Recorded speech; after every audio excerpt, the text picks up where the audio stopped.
One of the most disappointing movie delays of the year for me was No Time to Die. More than most movies that were set to be released in 2020, this was high on my list due to the amount of potential it seemed to have going for it. But unfortunately, a few weeks shy of its April 10th release, the producers decided to push it back to Thanksgiving because of all the craziness currently going on. Yet in the wake of this huge decision, I saw an opportunity. Just like how the Roundtable Boys and myself dissected every single Star Wars movie leading up to The Rise of Skywalker, I thought it would be fun to explore the James Bond franchise piece by piece. I'll be doing things a little bit differently this time around though, for instead of dedicating a single video to each movie, I will post a video once a month with my opinions on the films each Bond actor was involved in, starting with Sean Connery and ending with Daniel Craig, along with a review of No Time to Die when it eventually comes out. Welcome to the 007 Movie Review Marathon.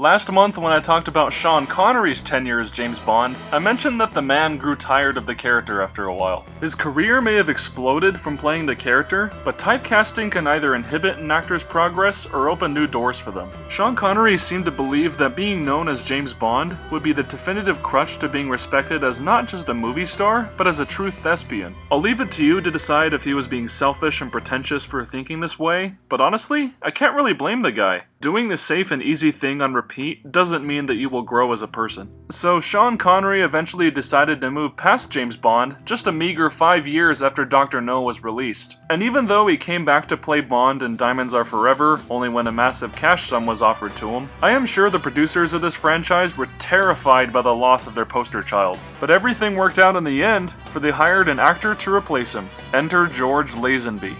Who? That's probably what you're thinking anyway. Most people I've mentioned this name to have no idea who I'm talking about. They can usually remember the other Bond actors, but George Lazenby escapes all sense of memories from such people. And I think I have a couple answers for why that might be the case. 1. George Lazenby is the only official Bond actor to get one movie. The rest have been involved with about 4 or 5 each. And 2, that one movie he did make, on Her Majesty's Secret Service, admittedly isn't a great one. But it is entertaining though. In my previous video, I mentioned that many of Sean Connery's installments feel like mid-tier Marvel movies, and that was me being generous. On Her Majesty's Secret Service feels right at home with that category of movies, for it's perfectly enjoyable, but ultimately kinda disposable. The long-term impact of this movie is much more fleeting, kinda like eating a candy bar as opposed to a 3-course dinner. However, I want to help spread the gospel of why George Lazenby was a good James Bond for even just one movie, so I'll do my best with the short amount of time I have here. While I don't claim to be an expert on the character of James Bond,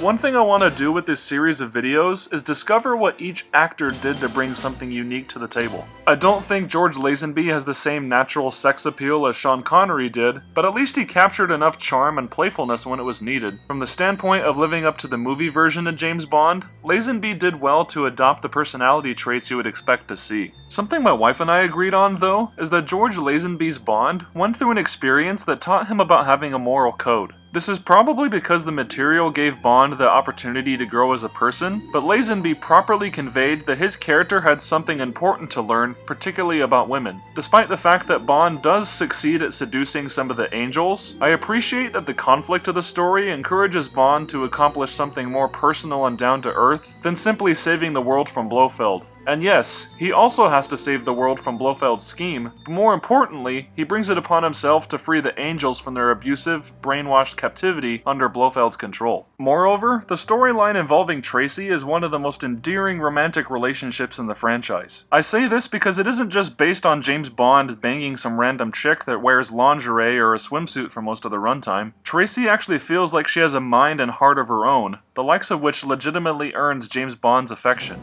Instead of lust, there seems to be an actual genuine interest in the other person. The screenplay itself doesn't really convey this idea all that well, to be honest, but I think the actors did a good enough job to compensate for that. Otherwise, the two of them work together in very entertaining ways during the final act's action scenes, and there is definitely chemistry there. To top it all off, the tragic ending shows that James Bond really did come to care about Tracy, which makes George Lazenby's Bond the most compassionate one up to this point. So regardless of how the story and its execution may not be that much to write home about, it does provide entertainment value, and this interpretation of James Bond is likable due to the higher moral responsibility that the script and Lazenby himself lent to the role. But if you don't even care about the story or characters that much, at least the action is well directed too. I absolutely loved the car chase that weaves in and out of a race, and surprisingly, despite how goofy the idea of a ski chase down a snowy mountainside seems, somehow they pulled it off in a way that felt realistic. If perhaps 30 minutes of the fluff could have been trimmed off this movie, which already has a 140-something minute runtime, it would have been more consistently enjoyable, but even so, On Her Majesty's Secret Service turned out well. George Lazenby's only Bond film is absolutely worth giving a try.